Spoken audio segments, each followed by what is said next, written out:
Hello, my friend.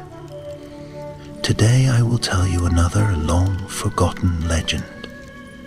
Close your eyes and let the magic transport you to Middle-earth. Our journey begins.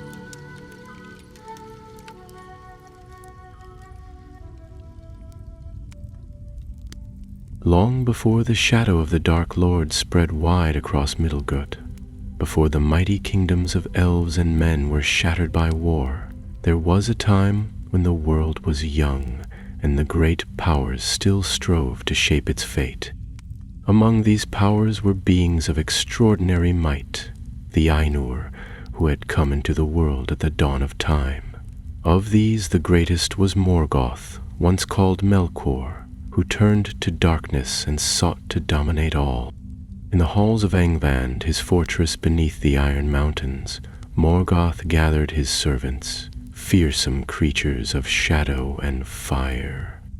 Among them was one of the Maiar, a lesser divine spirit who had once dwelt in light, but now bent his will to Morgoth's dreadful cause. This Maiar was named Sauron, meaning the abhorred, though at this time his name was not yet so feared across the land. Sauron was unlike many of Morgoth's brutish servants. He was not merely a warrior of muscle and rage. He was a craftsman of great skill, a master of craft and cunning, and one who understood the secrets of fire and metal better than any other. Morgoth had once seen in Sauron a useful tool, a hand to shape weapons and devices to serve the dark designs of domination. Yet, as with all who served the first Dark Lord, loyalty was a demand, not a gift freely given. Morgoth was cruel and suspicious, and he would not trust any servant to rise above their station without testing their strength and will. One day, in the deep shadows of Angband, Morgoth summoned Sauron to his throne of blackstone. The air was thick with heat and the smell of brimstone. The flicker of torchlight danced over the massive walls, carved with grim images of ancient wars and victories. Sauron, Morgoth's voice boomed like thunder. Your craft is noted and your skill beyond reproach. Yet I see in you a hunger for power, a desire to be more than a servant. Sauron bowed low, his dark eyes gleaming with a fire of ambition. My lord, I serve you with all my strength. My hands and mind are yours to command. Morgoth's gaze pierced him like a spear. Words are but wind. You will prove your worth, not in craft alone, but in battle and spirit. A trial awaits you. A warrior bound by ancient magics lies in the deepest pit of this fortress. Defeat him, and you shall be granted a weapon forged by your own hand, a weapon to rule all others. The challenge was clear. Sauron's heart stirred with a fierce desire to prove himself, to wield a weapon of his own making, to hold power beyond any servant before him. This was a prize beyond measure. But the trial promised peril, for the warrior bound in shadow was known only in fearful whispers, a remnant of Morgoth's own past victories, a creature of dreadful might and rage. Sauron turned away from Morgoth's throne, the weight of his task settling upon him like a cloak of flame. His mind raced, already planning, already weaving strategies in the dark recesses of his thought. Before the trial could begin, he descended into the fiery forges, where molten metal flowed like rivers, and the air was thick with the roar of flame and hammer. Here Sauron worked swiftly, shaping armor and weapons of shadow and steel, for he would need all his craft in the coming battle. But as he prepared, a whisper came on the hot wind, a warning from the spies of Angband. The warrior he must face was not merely a brute, but a being of cunning and strength, bound by magic but not broken, and filled with rage against all who dared enter his prison. Sauron's dark eyes narrowed. This was no ordinary test of strength.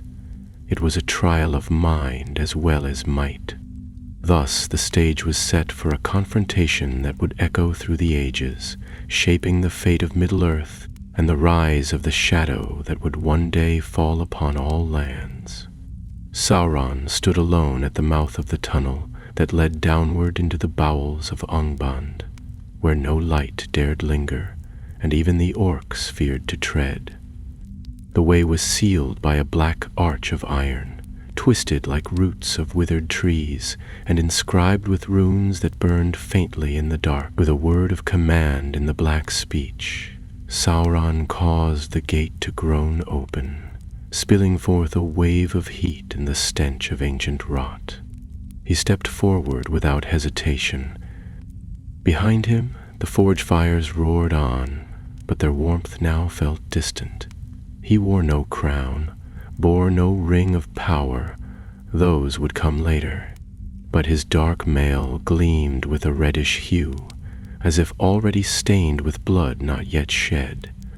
In one hand he carried a cruelly curved blade of his own making, its edge kissed by sorcery, its hilt wrapped in the leather of a fell beast slain in the eastern wastes. At his side hung a scepter of blackened steel, more staff than weapon, forged for control and command. Sauron was no stranger to battle, though he preferred the shaping of minds and dominions to the clashing of blades. Still, this trial demanded more than craft. It demanded dominance. The path descended steeply, the stone steps worn smooth by time and the tread of many feet, most never returning. Shadows coiled like serpents along the walls, whispering secrets in forgotten tongues. The further Sauron went, the heavier the air grew, as though the mountain itself bore down upon him. At times it seemed the walls breathed, stone pulsing faintly with some buried life, as if the fortress itself hungered for the contest to come. He came at last to a vast cavern hewn in the shape of a circle, its ceiling lost in gloom, its floor cracked and scorched. Chains hung from high above, some still bearing fragments of old bones. At the far end of the arena, a great gate of black stone barred the way, sealed by enchantments wrought by Morgoth himself.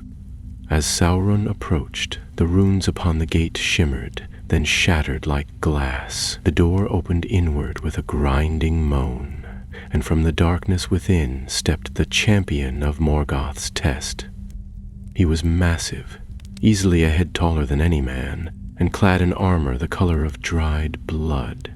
His helm bore the horns of a bull, and his eyes glowed with a dim red light like coals buried deep in ash. He carried no weapon in hand, for his fists were gauntleted in steel and crowned with talons. The air around him seemed to chill, despite the heat of the deep forges. Sauron felt it at once. This was no mere creature of brute strength. The being that stood before him had once been mighty in thought as well as power. "I am Gulthrak," the warrior rumbled, his voice like boulders grinding together. "First warlord of the eastern host, bound by treachery, forgotten by time. Who comes now to face me, to spill their blood upon this cursed stone?" Sauron raised his chin. "I come not to spill, but to claim. I am Sauron, servant of the true master, and I will not leave here defeated." Gulthrak laughed, a sound that echoed painfully through the chamber. "Another dog sent to die. You'll feed the roots of this place with your bones." With no more words, he charged. His speed was astonishing for one so large. Iron feet slamming into the stone floor, his fists swinging with the weight of a battering ram. Sauron ducked low, barely avoiding the blow, and swept his blade across the warlord's flank. Sparks flew, but the edge found no weakness. The armor held. He stepped back, eyes narrowed. This would not be won with simple strikes. They circled each other, testing, measuring. Gulthrak struck again and again, and each time Sauron deflected or dodged, drawing on ancient drills from before the world was marred. But his strength began to tire. His foe did not. With a word in the tongue of fire, Sauron raised his scepter and struck the ground. A ring of flame burst outward, forcing Gulthrak back. The fire did not harm the warlord, but it gave Sauron a moment's space. He used it to call on the deeper magic of the forge, the enchantments woven into his weapon. The blade in his hand shimmered, its edge now burning with a dull red light. He struck again, this time aiming for the joints of Gulthrak's armor. Metal screeched, sparks flew, a hiss of pain escaped the warlord's lips. The strike had bitten. Gulthrak bellowed and lunged, catching Sauron with a backhand that hurled him across the chamber. He slammed into the wall, the breath driven from his body. Blood dripped from his mouth. He rose slowly, one knee trembling. The warlord advanced, confident now, his victory nearly assured. But Sauron had tasted defeat before. He had studied its scent, learned its lies. With a growl, he flung the scepter aside and spoke a word of power, old and forbidden, from the depths of his lore. The shadows of the chamber gathered, wrapping around his form like armor. His eyes burned like twin stars. He raised his blade again and rushed to meet the warlord's final charge. The two collided in a clash that shook the very roots of Angband. Sparks lit the gloom like fireflies, and somewhere, deep within the mountain, something ancient stirred. The impact rang through the dark chamber like thunder, caught between stone walls. Gulthrak's charge was met head-on, and though Sauron was the lesser in brute strength, the force of his will made him immovable, if only for a moment. Sparks leapt where blade and gauntlet collided, and the fire that wrapped Sauron's sword howled with sudden fury, lashing at the air like a living thing. The chamber roared with flame and steel, yet neither combatant yielded. They fought not as mortals, but as spirits, housed in flesh and armor, their duel echoing with the rage and pride of ancient days. The warlord drove Sauron backward, blow upon blow raining down with relentless power. Sauron bent, twisted, parried, ducked, and spun, his blade striking in response like the bite of a serpent.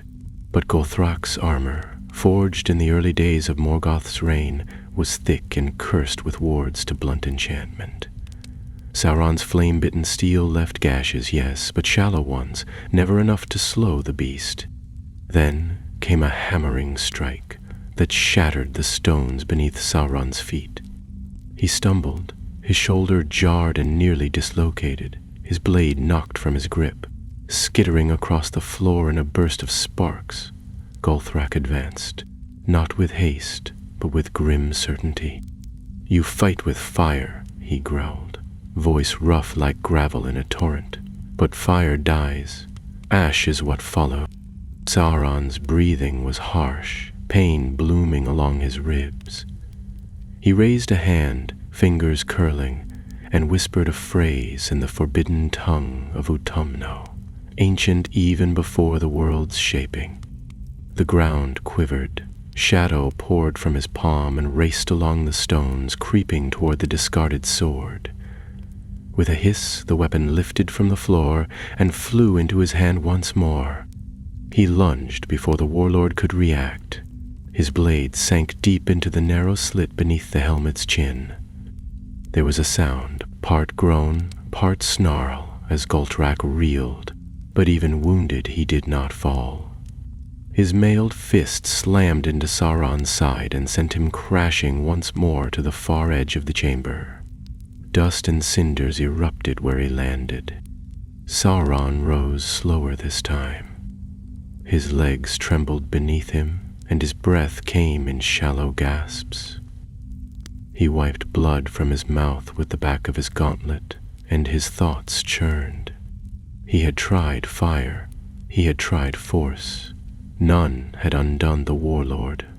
The solution was not to match strength with strength, but to break the will that fed it. Even as Gulgrak came toward him, Sauron began to chant. Not words of war, but words of command, the deep binding language of the Maiar. It was the tongue that shaped the world, the one that wove light into the stars and bent the wind to the mountains.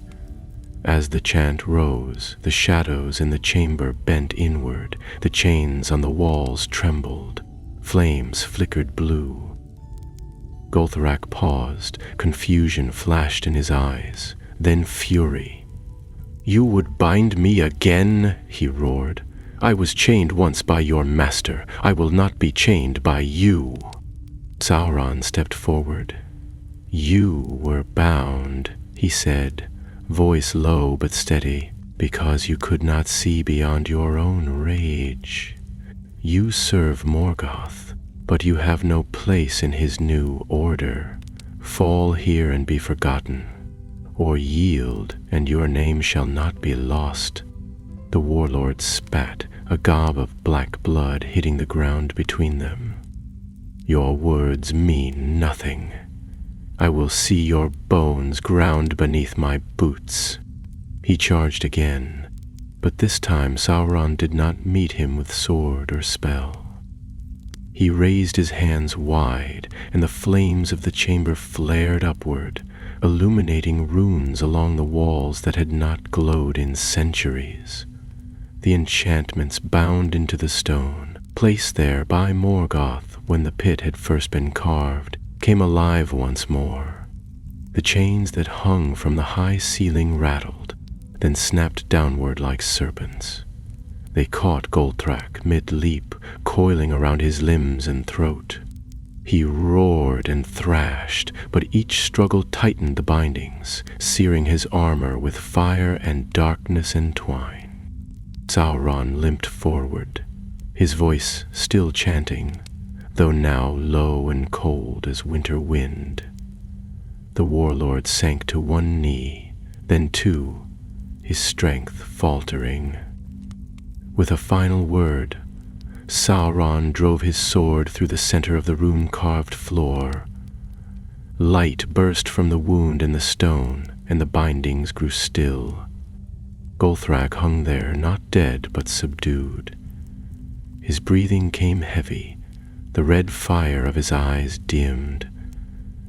Sauron stood above him, sweat running down his face, blood soaking his armor, every breath agony. Yet he did not fall. He had won, not by brute strength, but by mastering the place itself, by bending Morgoth's design to his own will.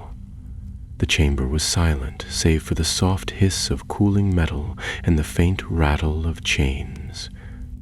Then, from high above, the darkness stirred, and a shape descended. Tall, cloaked in shadow, his crown a jagged line of iron. Morgoth himself. He gazed down at the scene without expression. For a long moment he said nothing, then stepped beside his servant. "You have endured," he said at last, voice heavy with power. "You have prevailed. The blade is yours to forge." Sauron bowed stiffly. The pain in his body was drowned by something stronger than pride. Certainty.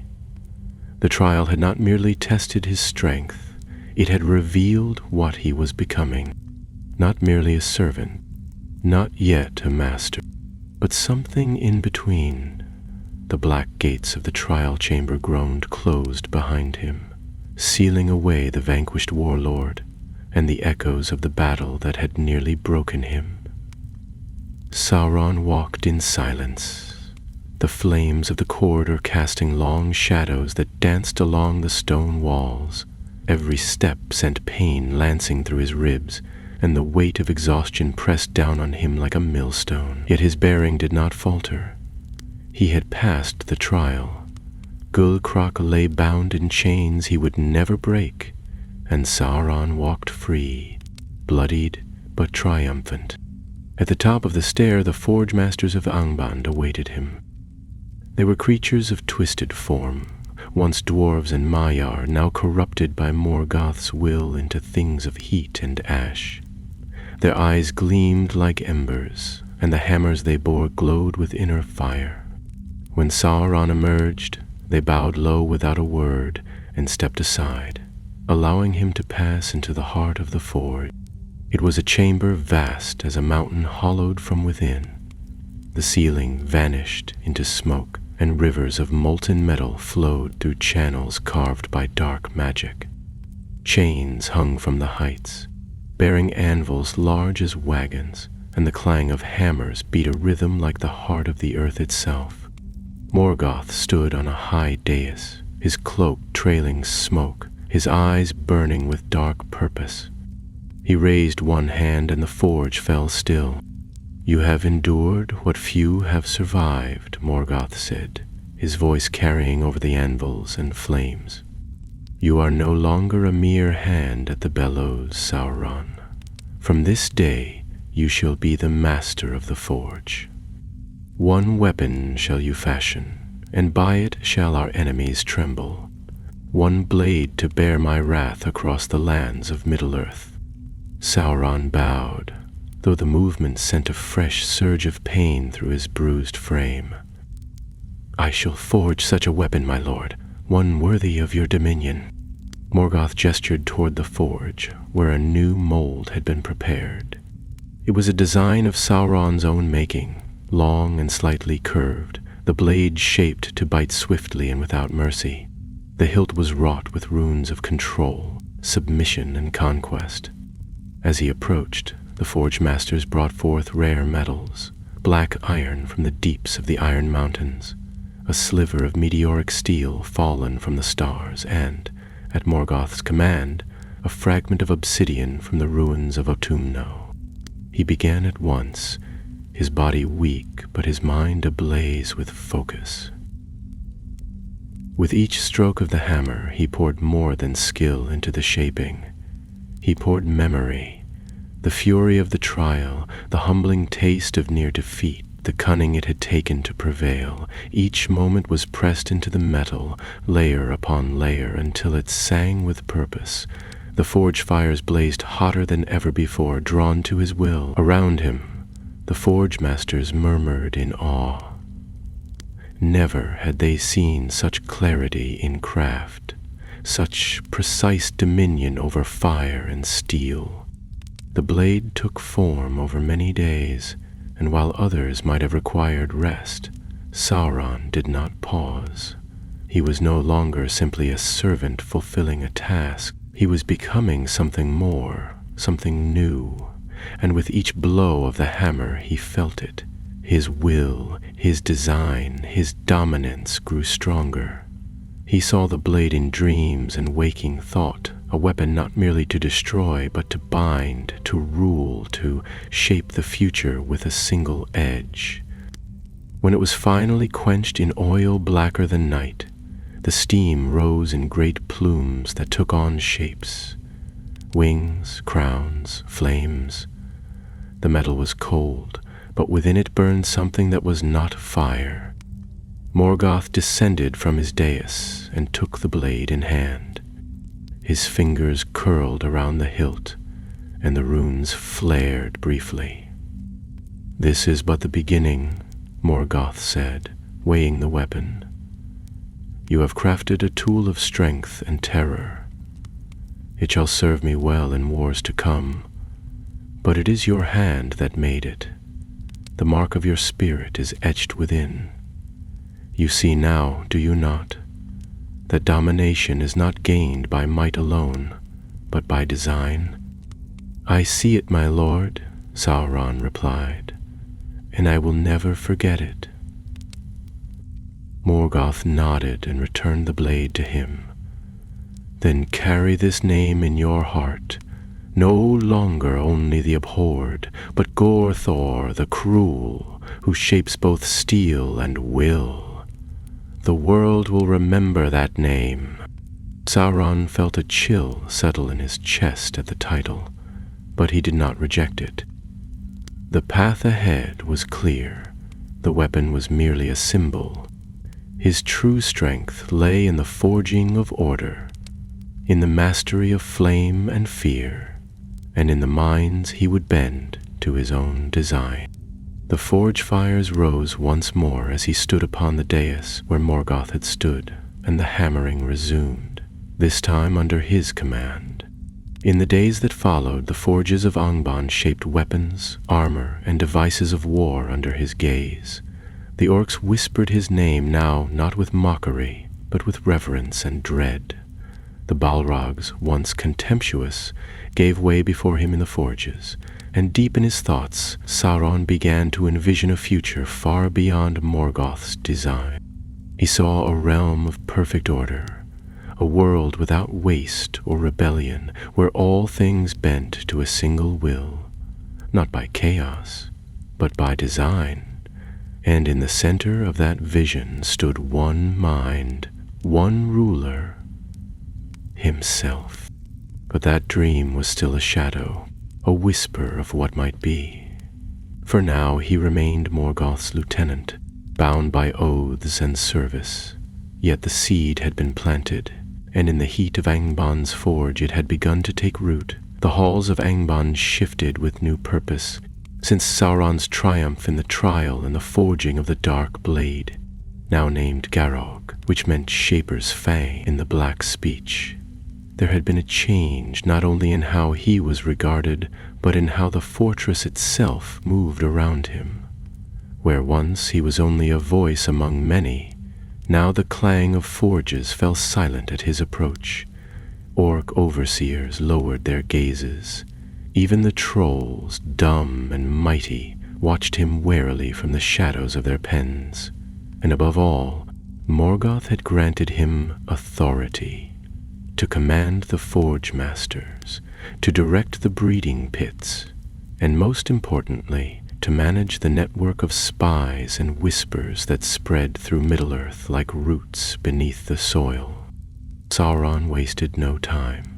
Though still recovering from his wounds, he did not rest. His body was mended by the hands of shadow healers and sustained by spells, but his mind remained ever active. Each day he walked the great halls of Angband, gathering knowledge. Each night he descended to the lower vaults where Morgoth stored things too dangerous or unstable for the upper levels. There he studied forgotten crafts, rings of subjugation, helms that devoured memory, and stones that drank light. It was during one such descent that a whisper reached him, not a rumor carried by trembling goblin or sniveling warcanner, but a whisper that came on its own.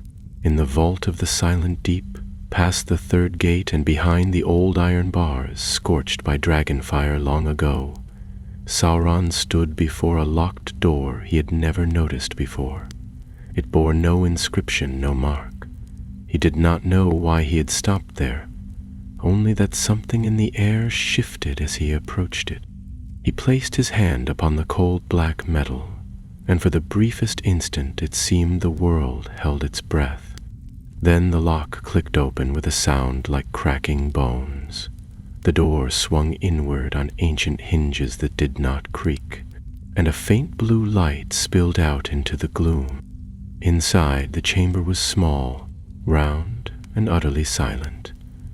Its walls were lined with stone shelves, each bearing strange, unmarked items, shards of glass that shimmered with captured screams, a broken circlet that throbbed with residual malice, and, in the center, a single iron pedestal. Upon it lay a stone, smooth and dark, no larger than a child's fist. Sauron stepped forward slowly, his instincts prickling. He could sense the magic coiled around the stone, not raw like lightning, but intricate and old, older even than the vault itself. It pulsed faintly, and in his mind he heard something. Not words, but suggestions. It promised power, not through domination, but through insight. It promised foresight, control, balance, and influence. His fingers brushed the stone. The chamber flared with light, not fire, not heat, but a vision that struck into his mind like an arrow.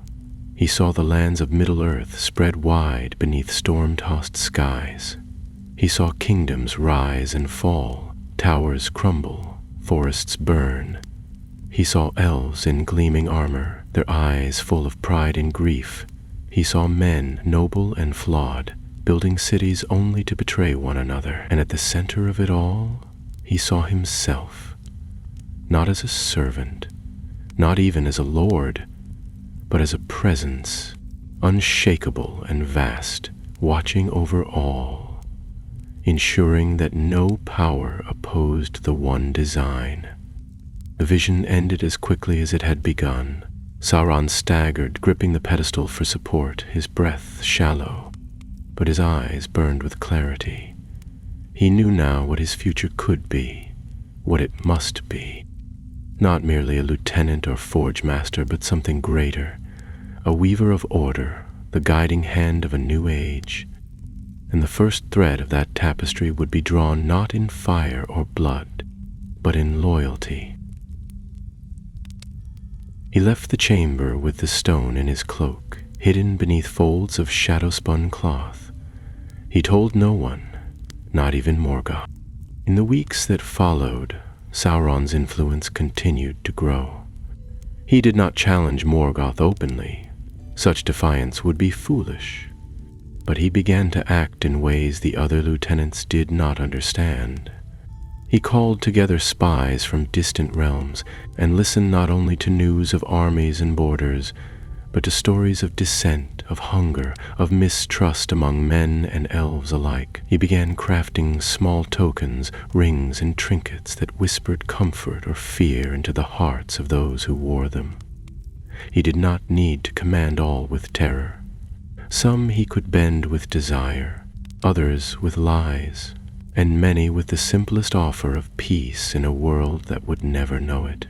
There was one who watched him closely, Gothmog, Lord of the Balrogs, a being of shadow and flame, Morgoth's war captain and a creature who had no use for secrets or whispers. He distrusted Sauron's smooth words and sharp eyes, and more than once he warned Morgoth that too much power was being given to the silver-tongued smith. But Morgoth only laughed, saying that Sauron's ambition was a flame easily stoked and easily smothered. Yet Sauron heard the warnings. He knew the Balrogs did not fear him, and he did not seek to fight them on their ground. Instead, he turned to what they could not understand: subtlety, planning, preparation. His dark blade Gaurog remained sheathed, not because he could not use it, but because he no longer needed to. And still, the stone whispered to him in dreams. It showed him lands yet untouched by Morgoth's hand. Far in the east, where tribes of men bowed to no dark lord, and the mountains themselves shimmered with light from stars unseen in the west. It showed him the forests of greenwood, still unspoiled, where spirits of air and water might yet be bound to new purpose. It showed him Numenor, though it had not yet risen from the sea, and the proud race of men who would one day build ships to reach the undying land. But above all, it showed him time. Endless, winding, merciless time, in which only one truth held fast: empires fall. But order can endure if it is bound not to thrones or swords, but to will. That night Sauron stood before the forge once more. He gazed into the flames and thought not of war, nor of Morgoth's battles in Beleriand, but of the long future that lay beyond the ruin of his master's realm. He had begun as a servant, yes, but he would not end as one. As the first chill winds of winter swept across the Iron Mountains, Sauron stood upon the eastern tower of Angband, his dark cloak snapping behind him like a living shadow. The wind carried with it the sense of snow, sulfur, and smoke, mingled with a tension that hung over the land like the final breath before a storm breaks. Far below, the forges glowed like molten veins, and the black banners of Morgoth snapped atop their rusted pole. The war across Beleriand still raged, but Sauron's thoughts had turned eastward, beyond the plain of Ardgallen, beyond the reach of the High Elves and their doomed alliances. It was not that he had turned from the war. He still served Morgoth faithfully, directing the breeding pits, overseeing the deployment of orc legions, even twisting captured elves into new and terrible forms. But something had begun to shift within him, slow and silent as ice crawling across stone. He no longer saw the conquest of Beleriand as the end, but as a proving ground. If he could learn to rule in the shadow of Morgoth, what might he build in the ruins left behind? The whispers of the dark stone, kept hidden in a secret vault beneath his quarters, continued to stir his thoughts. It spoke less in visions now and more in urges, quiet intuitions that nudged his hand toward decisions he might not have made alone. It never lied, of that he was strangely certain, but it did not speak plainly either. It revealed only what he was ready to understand, but it had no name and no known origin, though Sauron suspected it was older than Morgoth's reign, perhaps even a relic of the music before time. He did not speak of it, not even to his most trusted spies. Some secrets were too dangerous to be shared. On a bleak morning, cloaked in heavy mist, Sauron departed Angband by secret path. He wore no crown or mark of office, only a simple black cloak clasped with silver, and at his side hung Garrog, the blade now bound to him by will as much as craft. His destination was the eastern marches, where Morgoth's rule was less absolute, where men still wandered in tribes and darkness had yet to fully take root. Morgoth had tasked him with the quiet subjugation of those lands, to spread fear through dreams and whispering voices. But Sauron had other ideas. He traveled swiftly across the broken lands, leaving no trail, and where he passed, strange dreams followed. Herds of horses startled and fled before they saw him. Fires sputtered and went cold at his step. But to the tribes of men he met, he came not with threats, but with promises. In the east, there were still clans that remembered the terror of the north only dimly. They knew of Morgoth, yes, and feared the dark storms that sometimes rolled down from the mountains, but they had not yet chosen sides. Sauron approached them not as a dark herald, but as a wanderer, cloaked in mystery, bearing words that soothed as easily as they deceived. To the chieftains he offered knowledge, secrets of steel working, of crop growing, of stars and storms. To their warriors he offered enchantments, blades that never dulled, shields that glowed faintly when foes approached. To their shamans and lore keepers he spoke of balance, of harmony between fire and shadow, of order amidst chaos. Many believed he was a messenger of the gods, or a spirit of the mountains come to guide them. They called him Anadr, the Lord of Gifts, though the name was not yet widespread and would not be known in the West for many years. Among one tribe, the Morwith, he found a youth named Thu, whose sharp mind and quick tongue reminded Sauron of his own early cunning. He drew the boy close, teaching him to read runes, to channel minor enchantments, to twist words so they struck deeper than blades. Thu was clever, and in time, dangerous. Others warned Sauron that the boy was too ambitious, but Sauron watched him with quiet satisfaction. He had no heirs, nor wanted them, but Thu was a tool worth shaping, a reflection of his own long ambitions cast into a new form. Back in Angband, whispers began to circulate. The eastern tribes no longer resisted the dark. Some even sent tribute. Orc patrols were greeted with gifts instead of arrows. And when Morgoth questioned his lieutenant, Sauron spoke plainly, though carefully. "Fear can break the will, my lord, but loyalty grows deeper when it is chosen. Let them serve, not out of terror, but out of need." Morgoth, intrigued, allowed it. For now. But not all were blind to Sauron's change. In the depths of the fortress where the iron veins of the mountain pulsed with heat, Gothmog watched and waited. He had no patience for subtlety, and even less for deception. He believed in fire and chains, in conquest plain and brutal. To him, Sauron's gentle conquest was no conquest at all, and worse, it stank of independence. One night, as ash fell like snow across the upper battlements, Gothmog confronted him. "You dress your ambitions in silk and honey, Sauron," he growled, blocking the corridor with his immense bulk. His eyes glowed with fire, and his whip of flame cracked once against the stone. "But we know what you are. You would rise above your station if Morgoth turned his back for even a moment." Sauron did not flinch.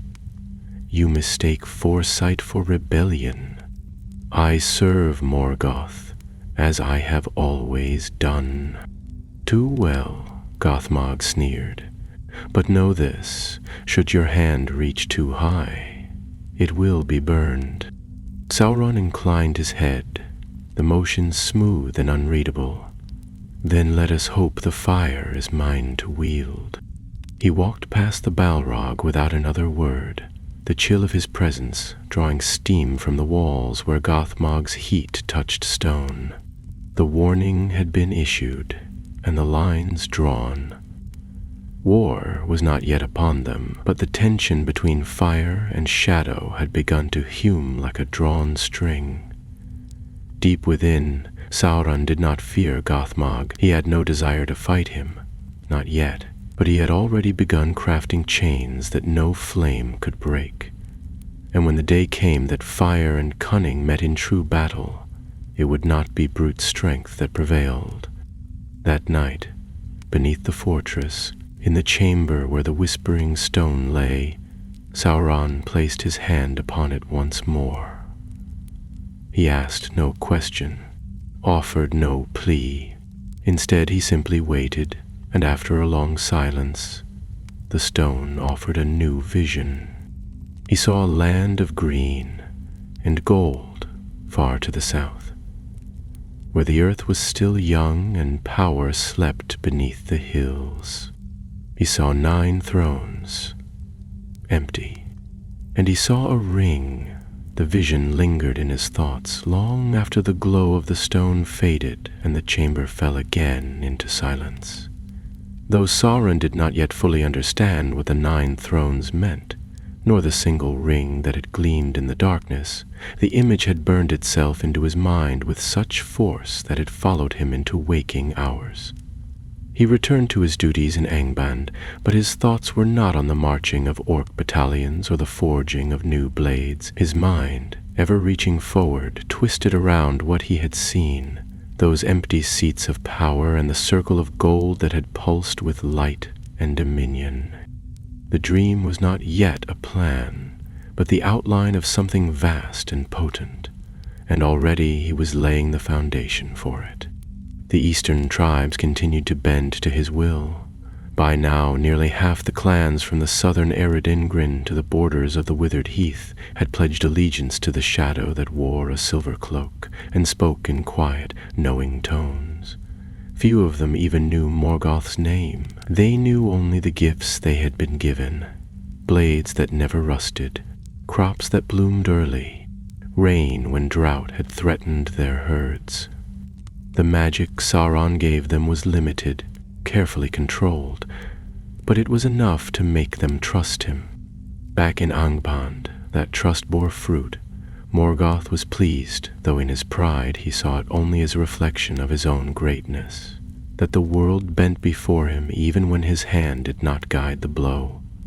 He granted Sauron further freedom, allowing him to shape the eastern dominions as he saw fit, so long as they yielded tribute and soldiers when called.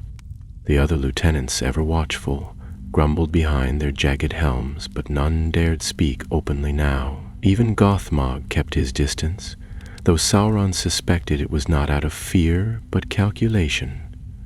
The Balrog Lord was not blind, only cautious, and he would strike when the moment was right. So Sauron moved quietly and deliberately. He began gathering lore from the furthest corners of Morgoth's realm, scraps of old writings from the ruins of Utumno, fragments of elvish texts taken from captured scouts, whispered incantations brought by goblin shamans from forgotten barrows. Among the lesser beings, he spread these bits of knowledge carefully, offering them as favors, tokens of honor. But to his inner circle, he gave more. Lessons in the deep arts of enchantment, lessons in shaping the will of others. Thu, the boy from the east, had grown taller and leaner, his once bright eyes now shadowed with purpose. He no longer asked questions, but listened, studied, obeyed. He could read now in 3 tongues, speak in 5, and could summon light from stone with a whispered word. Sauron watched his progress with interest. The boy had potential, but not yet ambition. That would come later, for now he was a vessel, sharp, empty, and waiting to be filled. One night, in a hall carved into the volcanic rock beneath the northern cliffs, Sauron gathered his most trusted followers. There were 7 in all, men, elves, and even one dwarf, who had turned from his people after some bitter exile. They stood around a stone table, etched with constellations no longer visible from Middle-earth, waiting in silence as Sauron lit the final brazier. The flames cast long shadows across the walls, and for a moment no one spoke. "I have brought you here," Sauron said, his voice calm, "because the time for whispers has passed. You have served well, each of you, and I have given you knowledge in return. But now I ask for more. Your loyalty, not to Morgoth, not to Angband, but to me." There was no sound but the crackle of fire. Some shifted uneasily. The dwarf, Orzul, narrowed his eyes. "You speak openly of treason," he said at last. "I speak of a future," Sauron replied, "one that lies beyond this war, beyond the ruin of Beleriand. You have seen how fragile the world is. Morgoth rules by fire and fear, and though his strength is unmatched, even he cannot hold all forever. When his enemies come, and they will, this fortress may fall, but our work must endure. I offer you not a place in his kingdom, but in mine." A long silence followed. Then, to Sauron's quiet satisfaction, Tu stepped forward and placed one hand upon the table. "I will follow you," he said, his voice clear. "I believe in the order you offer." The others followed more slowly. None declared undying loyalty, nor did they swear oaths in fire or blood, but they agreed, each in their own way, to continue serving not Morgoth's war, but Sauron's design. It was enough. In the months that followed, they became something more than lieutenants. They were his circle, each entrusted with a region, a task, a secret purpose. They communicated through signs and runes, never openly, and even Morgoth, distracted by the great battles in the west, did not notice the shift in power. Sauron still attended the councils, still bowed when summoned, still offered his counsel when it was asked. But his thoughts now moved ahead, years into the future, where the thrones of men and elves might stand empty, waiting for one will to guide them all. And still, The image of the ring haunted him. He did not yet know how it would be made, what forge could birth such a thing, what metal could hold such power. But the vision had shown it clearly. A single band, unmarked on the outside but burning within with the fire of dominion. It would not be merely a weapon. It would be a vessel, a chain without visible links, wrapping itself around the wills of others, not through terror, as Morgoth ruled, but through need, desire, promise.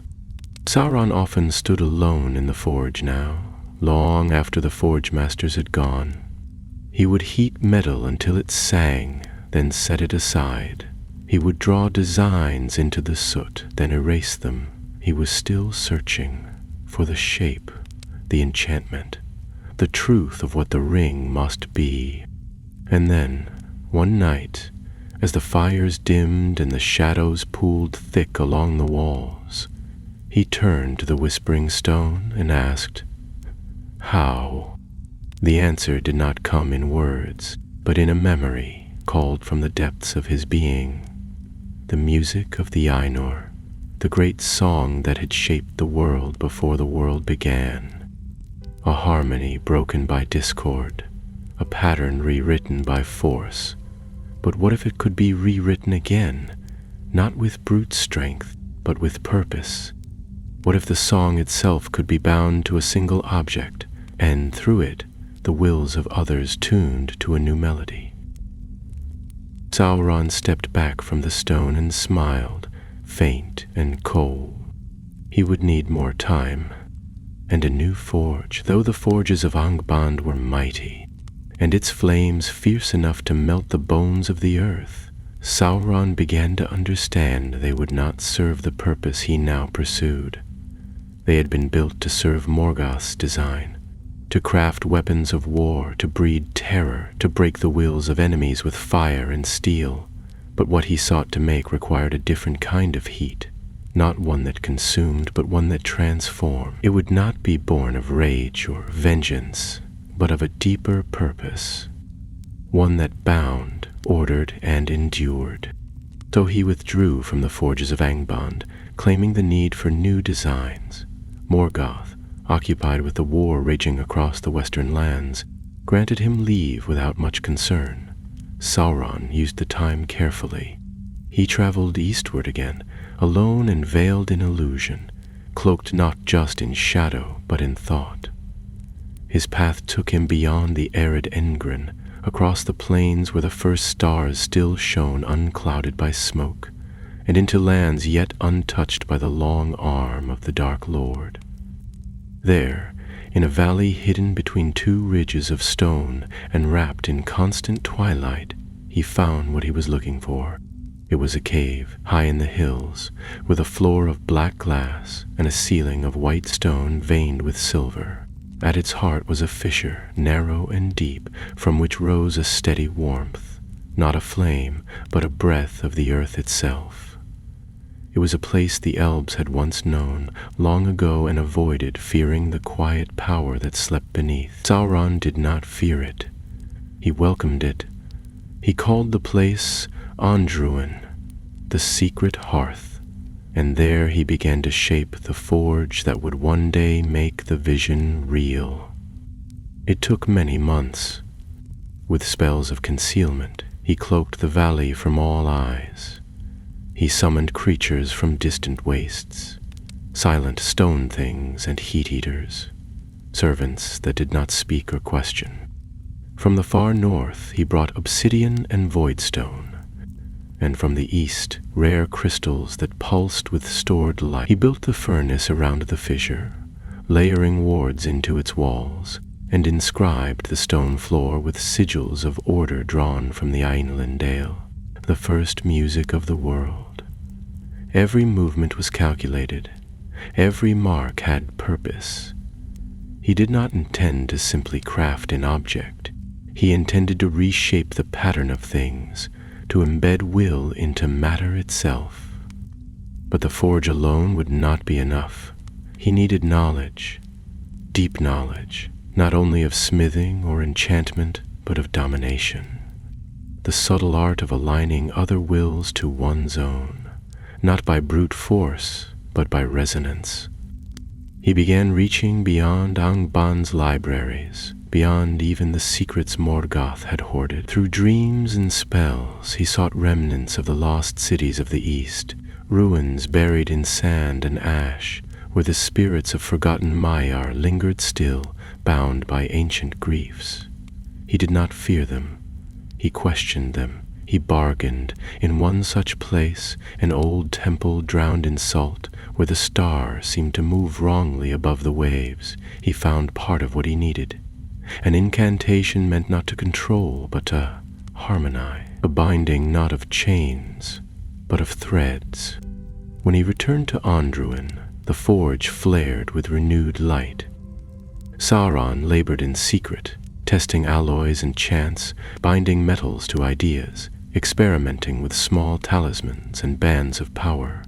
Many shattered, some corrupted. A few endured but lacked the strength he required.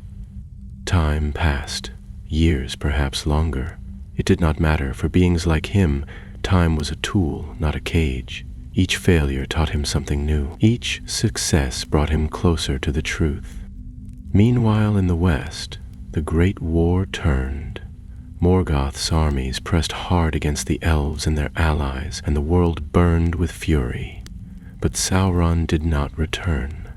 Morgoth, though displeased, allowed his absence.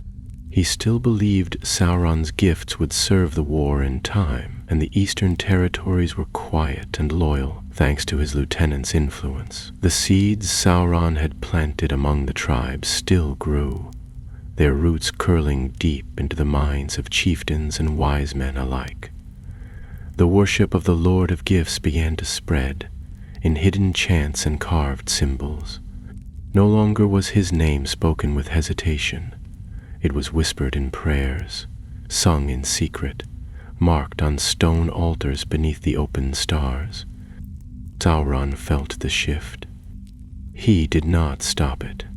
Thu, his chosen, now served as emissary among the tribes, delivering words and dreams, wearing a cloak lined with runes of concealment, and speaking with the weight of his master's authority.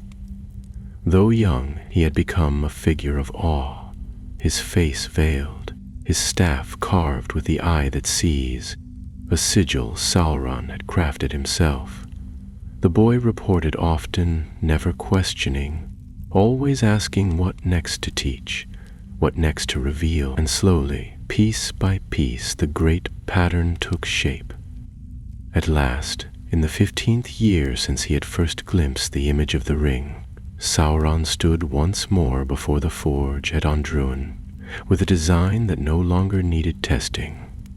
He had found the correct alloy, mithril laced with obsidian dust and star iron, and the correct spell, a binding drawn not from fire but from harmony, echoing the secret intervals of the Ainur's song. He had woven into the metal of thought a central purpose, a will that did not force but drew, not command but allure. And as he heated the final casting, as the molten gold-knack metal shimmered with the light of the forge and the silence of the deep, he spoke no words aloud. He only shaped. When the object cooled and the final sigil was carved within its unseen interior, he held it aloft in his hand. It was not the ring of his vision, not yet. It was only a ring, but it was the first. He slipped it onto his finger, and the air grew still. Far below the hills, the earth shivered, and in the forge's mirrored walls his reflection blinked once and did not match his movement. The first ring did not sing with power. It did not glow or whisper. It did not change the world around it, nor grant Sauron visions of future thrones or falling empires. Yet when he slid it onto his finger, there was a shift, subtle and almost imperceptible, like a thread drawn taut in a web too vast to see. The warmth of the forge dimmed slightly, not because the flames grew cold, but because his own perception narrowed. Time seemed to hesitate for a heartbeat, as though the world was pausing to see what would happen next. He studied the ring closely. Its surface was smooth, almost dull, a pale sheen of gray gold that caught light but did not reflect it. There were no runes on the outside, no crown-like ridges, no jagged markings of dominion or death. But inside, carved so finely that only one who had forged it might know they were there, were symbols drawn from the song, the notes of that deeper harmony he had stolen from forgotten spirits. They were not meant to be read, they were meant to be felt. He wore it for a day, then a week. During that time he did not leave the valley. He wandered among the stone paths near the forge, speaking few words, watching the way birds hesitated when they passed overhead, how the grass at his feet sometimes turned to ash, then bloomed again behind him. The ring's power was growing, but not in ways others might have expected. It did not grant strength or fire or flight. It deepened his thoughts, sharpened his awareness, amplified his will. When he spoke aloud, even the dumb creatures of the forge seemed to still and listen. Still, it was only a fragment of what he had seen in the vision.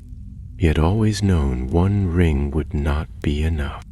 There needed to be more, not duplicates, but companions. A circle of influence, each tied to a part of the world he wished to shape, the 9 thrones. The vision returned to him now, not in fire or dream, but in understanding. He would not command Middle-earth through force alone, nor even by guile. He would use its rulers, its leaders, those who bore crowns or swords or wisdom, and he would bind them to himself with gifts they could not refuse. Back in Angband, the war dragged on. Morgoth, from his iron throne, summoned him less frequently now.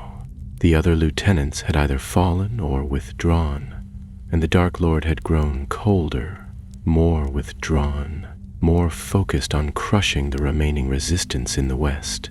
He did not see that the world was changing behind him. He did not notice that the foundations of his kingdom were shifting, that Sauron had not simply replaced fear with control, but had laid down roots in places Morgoth had never touched. The eastern tribes no longer sent tribute to Angband. They sent it directly to Sauron's hidden strongholds. And those strongholds, quiet and unmarked on any map, were growing.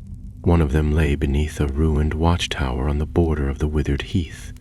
Another was hidden in a forest glade near the banks of the Selon River, shrouded by enchantments that confused even birds.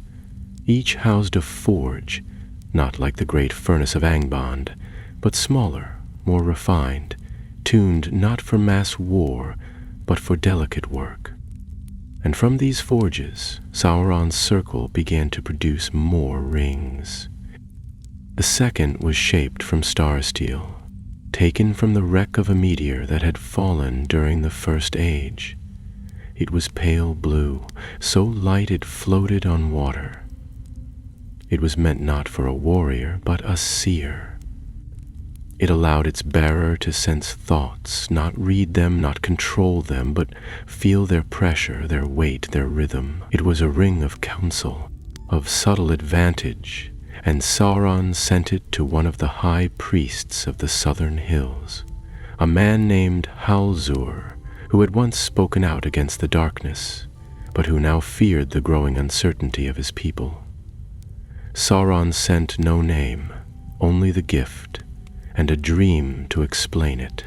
Halzur accepted it without hesitation.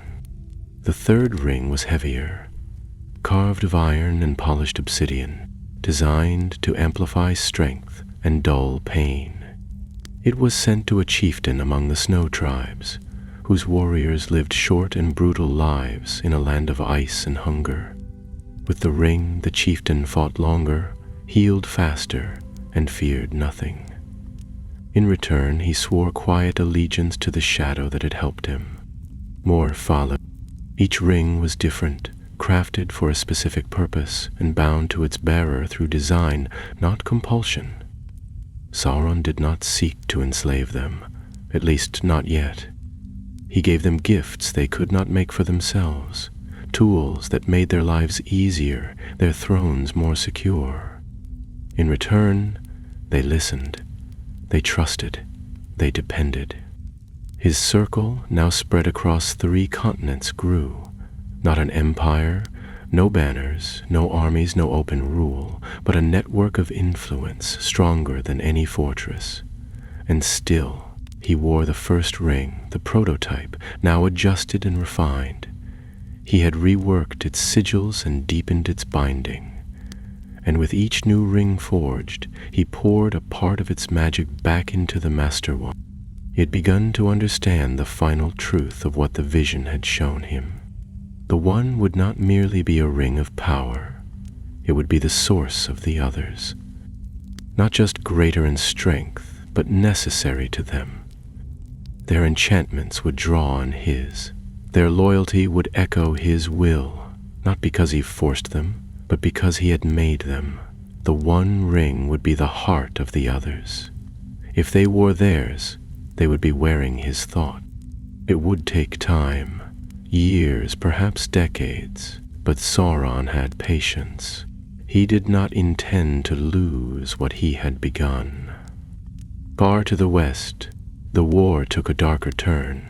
Morgoth's enemies gathered for one final assault, their hopes high, their banners raised. Sauron watched it all from afar, not with fear, but with certainty. Whether Angband endured or fell, whether Morgoth won or was cast down, it did not matter. His trial had ended years ago. His war had not yet begun. The sound of war reached him like a distant tide, a dull thrum on the edge of thought. At first it was nothing more than rumors carried by frightened birds or broken messengers, shattered companies of orcs fleeing westward across the plains, but soon it became unmistakable. The hosts of the Valar had come, sailing across the sea on ships of light, and they brought with them a wrath not seen since the shaping of the world. The sky above Beleriand split with fire and thunder, and even the mountains trembled under the weight of it. Dragons, Balrogs, and beasts of ruin answered Morgoth's summons, but they could not hold back the tide. The last war had begun, and all of Angband's foundations cracked beneath its fury. In the deep forge of Undruin, Sauron felt the tremor not only in the stone, but in his thoughts. The time he had always known would come had arrived. Morgoth would fall. It was not merely a guess, nor the cautious estimate of a clever servant. It was a certainty, written in the pattern of the world. Even the whispering stone, which now sat inert on a pedestal of black marble, gave no visions, as if the great design of the world had finally outpaced its whispers. Sauron did not feel fear. He felt clarity. He did not return to Angband. Some part of him had expected he might be summoned, that Morgoth would call him to defend the gates, to command the last battalions, to stand beside him when the towers fell. But no summons came. Whether Morgoth had forgotten him or simply no longer trusted him, Sauron could not say. It mattered little. The paths ahead were narrowing, and choice stood before him like a door half open. He descended into the quiet chamber where he kept the Master Ring. It sat in a circle of smooth stone, untouched for many days, glowing faintly with the runes that had been shaped over years of effort. He picked it up, feeling its weight, not physical but spiritual, as though the ring itself now held his thoughts, his designs, his future. It was not yet what it must become. The other rings had been scattered, worn by men and elves, and a single dwarf lord who now ruled beneath the bones of the eastern hills. Their power had not yet awakened, but their enchantments were tied to this one. Sauron was not yet their master, but he was their maker. The forge fires burned low, His servants moved in silence. They did not ask why he no longer spoke of the war. They did not question his stillness. And then, after many days of contemplation, he called for Thu. The boy, now a young man, entered without hesitation, his cloak dusted with ash, his staff marked with new symbols. His eyes were sharp and his manner grave, for he had seen too much to be young any longer. Sauron studied him for a long moment, then handed him a scroll. "This is not a command," he said, voice even. "It is a truth. Deliver it to the chieftains, to the priests, to all who remember the gifts we have given." Thu accepted the scroll without question, but he hesitated before speaking. "What shall I tell them of you?" Sauron looked toward the mouth of the forge, where the sky had turned red again with distant fire. "Tell them nothing. Let them remember what they wish. The shadow that gave them rain, the hand that shaped the river, the voice that taught them order. My name will pass into legend. Let it be shaped by those who survive." Thu bowed and departed, his form vanishing into the haze of stone and smoke. Sauron stood alone in the chamber, with the master ring still cradled in his palm.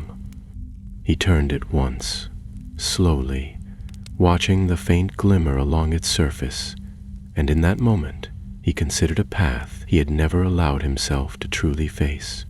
He could abandon it. He could bury the ring beneath the stone, seal the forge, vanish into the east, and begin again.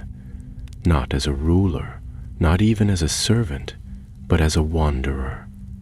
There were still untouched lands beyond the deserts and forests, places the Valar would never trouble themselves to reach. He could flee the ruin of Morgoth and avoid the judgment that was surely coming. But he did not move. He knew himself too well. He did not believe in flight, so instead he prepared. He cloaked Andruin in enchantments deeper than before, woven not just of concealment but of silence. Even the stars would not mark it. The forge was sealed, the tools hidden, the servants sent away to wait for new commands.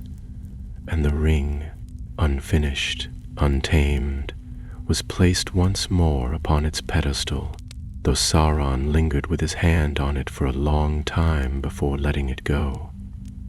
It was not yet ready, nor was he. When word finally reached him that Angband had fallen, that Morgoth had been cast into the void and the towers broken to their foundations, Sauron sat in the darkness and felt nothing. No grief, no triumph, only the next step. He journeyed west then, not openly, but in secret. The ruins of the north were crawling with the servants of the Valar, mire clad in white flame, soldiers of the sea, eagles with eyes like sunlit steel. Sauron avoided them all. He passed among the broken halls of Thangorodrim, where the great mountain towers had collapsed and where Morgoth's throne was buried under leagues of blackened stone. He did not search for the master, nor for the relics of Angband's might. He searched only for understanding. He found none.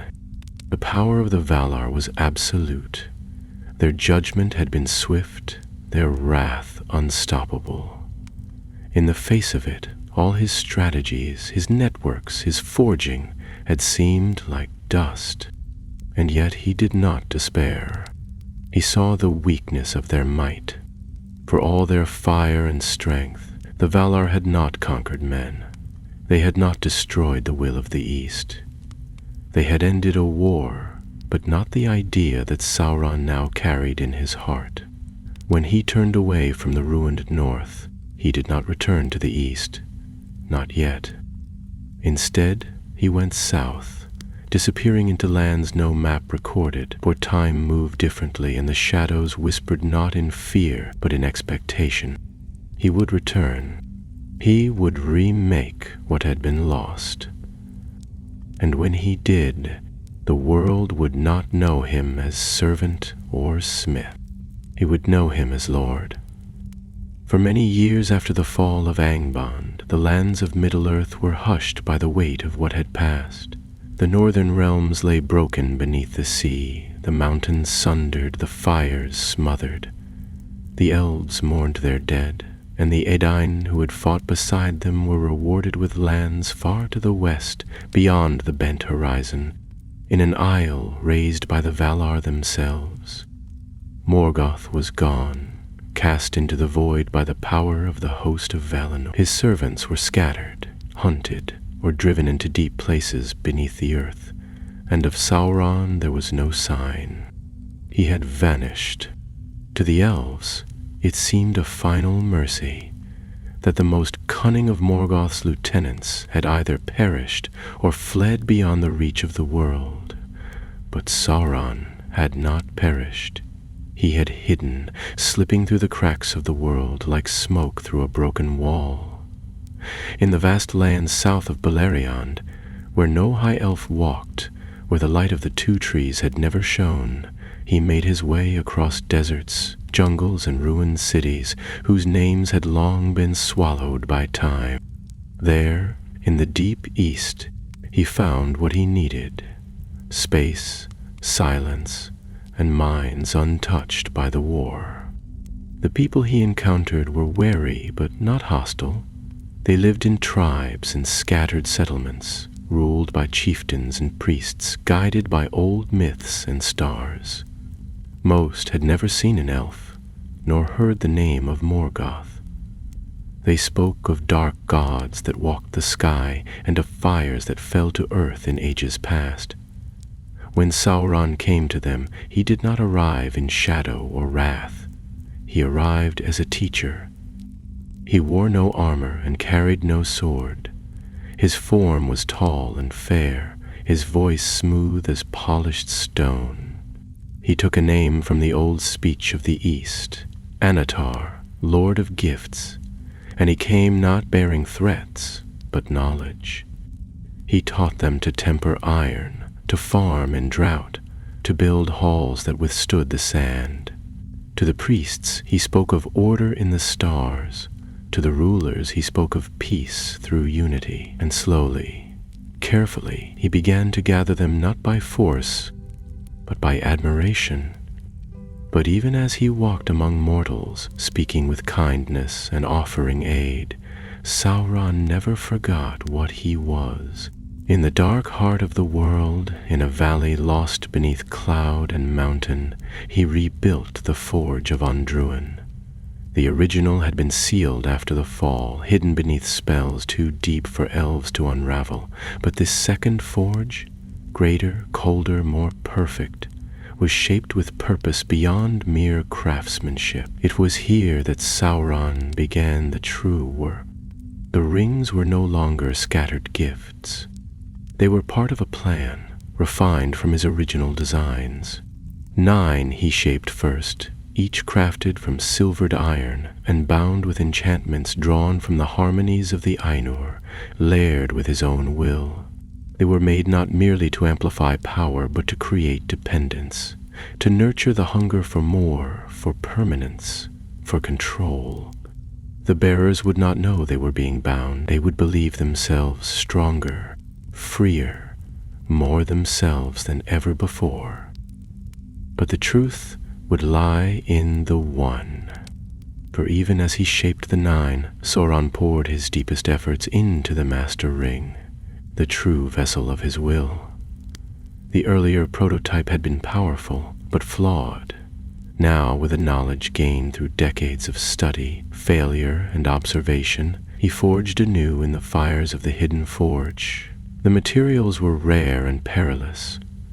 Gold drawn from the bed of a fire mountain, molten under the gaze of an eclipsed moon. Shards of a mirror once used by an elven queen to scry the future.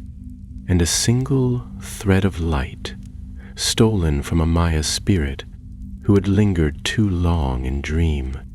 As he worked, he whispered the old words, not the dark speech of Morgoth, but something older, purer and more terrible.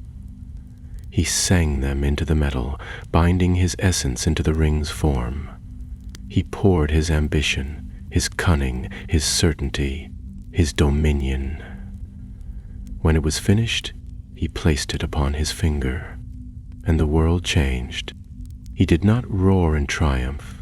There was no burst of flame or shattering of stone, but across the wide lands of Middle-earth, those who bore the other rings felt a sudden stillness in their minds, like a second heartbeat in the silence. They did not yet understand it, but they had been claimed. Sauron felt each of them where they stood, what they saw, what they feared. The ring had opened a path into their thoughts, narrow and silent, but unbreakable. It was not total control, that would come later, but it was a beginning. And so he smiled, alone in the dark. Time passed, and the elves of the west began to notice strange movements in the east. Travelers spoke of a figure who wandered from city to city, dressed in white and gold, speaking of peace and offering great knowledge. They called him Anatar, and his works were undeniable. Roads had been built where there had been none. Cities had risen. Tribes that once warred had joined hands. But the elves were cautious. Galadriel, wise among her kind, warned of this stranger. Gil-galad, High King of the Noldor, refused him audience. Only in the land of Irigion did the smiths welcome him. There, among the Gwythi Myrdain, the brotherhood of jewelsmiths, Sauron found eager minds. They sought craft beyond their reach, and he offered it. He guided them gently, giving them just enough to taste the heights of power, while keeping the greater truth hidden.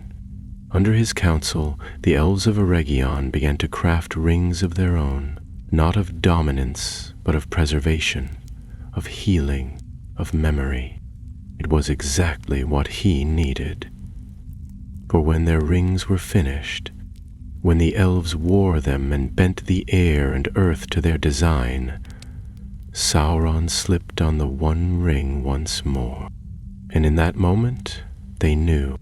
They felt his presence, vast and cold, pressing against their thoughts like a tide of shadow. They tore the rings from their fingers, cast them down, sealed them away. But it was too late.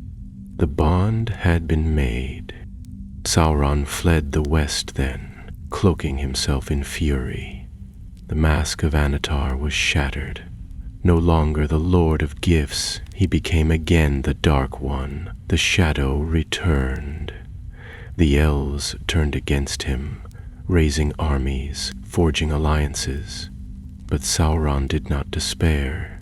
He returned to the east, where men still trusted the voice they had long heard in dreams. There, he gathered the Nine. There, he began to teach them what it meant to obey.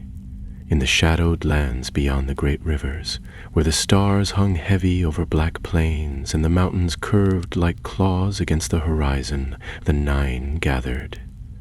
They came in silence, drawn by dreams they did not understand, summoned by promises they had once thought their own. Kings, sorcerers, chieftains, men of wisdom and pride, each bearing the gift that had changed their lives, the ring that had elevated them beyond mortal fear and need. Now they stood at the edge of the world, bound not by fear or threat, but by something deeper. Loyalty forged in gold and sealed in thought. Sauron waited for them beneath a sky veiled in storm. His figure no longer bore the mantle of Anatar, the fair and gentle teacher. That guise had been discarded when the elves turned their backs, when their suspicion had pierced the veil he had so carefully woven. He wore black now, not crude mail or heavy plates, but a robe woven from threads of shadow and silver, its edges drifting like smoke even when the wind was still. At his side hung no sword. He needed none. Garog, his blade of flame and fury, lay sealed in the vaults of the Eastern Forge, no longer his weapon of choice. His true weapon now stood before him, the Nine, crowned in silence, their faces half lost behind hoods and veils, eyes glowing faintly with the light of their rings. He did not speak immediately. There was no need. They waited, hands clasped before them, heads lowered slightly, not in fear, but in reverence. Over the years, their rings had worked deep into them, blurring the line between the men they once were and the wraiths they were becoming. Yet they did not feel enslaved. That was the brilliance of the design. They felt chosen, honored, exalted. When Sauron finally spoke, it was not with a shout, but with calm certainty. You have come as I knew you would.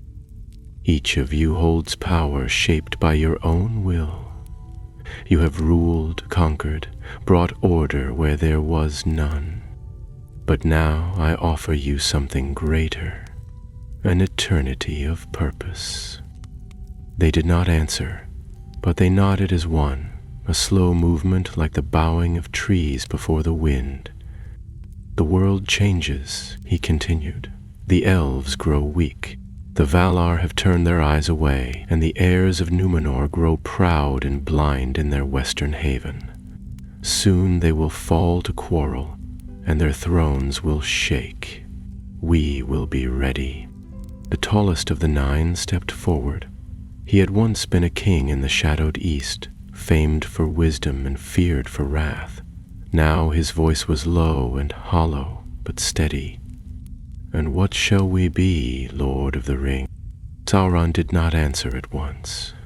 He turned instead toward the forge that rose behind him, dark and cold now, but still marked by runes that glowed when touched by thought. He raised a hand, and the doors opened with a sigh. Within, upon a pedestal of obsidian, the One Ring lay gleaming. He stepped forward and lifted it. When he placed it on his finger, the sky above them darkened. The clouds thickened and drew inward, spiraling like a storm about to break.